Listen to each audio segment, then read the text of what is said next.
Sad love story part 5. అలా room కి వచ్చిన అరుణ్ సుమ ఈరోజు ఎందుకు కాలేజ్కి రాలేదు అని ఆలోచించాడు. సరే సుమకే కాల్ చేసి అడుగుదాం అని సుమకి కాల్ చేస్తాడు అరుణ్. డల్ గా రూమ్ లో తిరుగుతున్న సుమ ఫోన్ ఎత్తి చెప్పు అరుణ్ అని అడుగుతుంది. ఏమైంది సుమ డల్ గా మాట్లాడుతున్నావ్, ఈరోజు కాలేజీకి ఎందుకు రాలేదు అని అడిగాడు అరుణ్. ఏం లేదు అరుణ్, మా అమ్మకి ఆరోగ్యం బాగోలేదు, నన్ను ఇంటికి రమ్మన్నారు, అందుకే డల్ గా ఉన్నా అని చెప్పుతుంది సుమ. సరే నువ్వేం బాధపడకు, రేపు మన ఇద్దరం కలిసి ఇంటికి వెళ్దాం అని చెప్తాడు. సరే అని చెప్పి రూమ్ నుండి బయటకు వెళ్ళింది సుమ. తర్వాత రోజు ఇద్దరు బస్టాండ్లో కలిసి బస్సు కోసం వేచి చూస్తున్నారు. కాసేపటికి బస్ వచ్చింది. ఇద్దరు కలిసి ఊరికి బయలుదేరారు.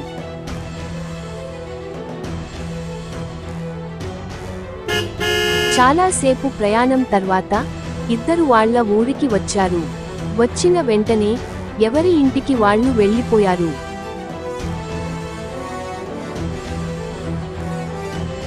ఇంటికి వచ్చిన సుమకి ఊహించని షాక్ తగిలింది. తర్వాత ఏం అయిందో తెలుసుకోవాలంటే ఇప్పుడే ఈ ఛానల్ని సబ్స్క్రైబ్ చేసుకోండి.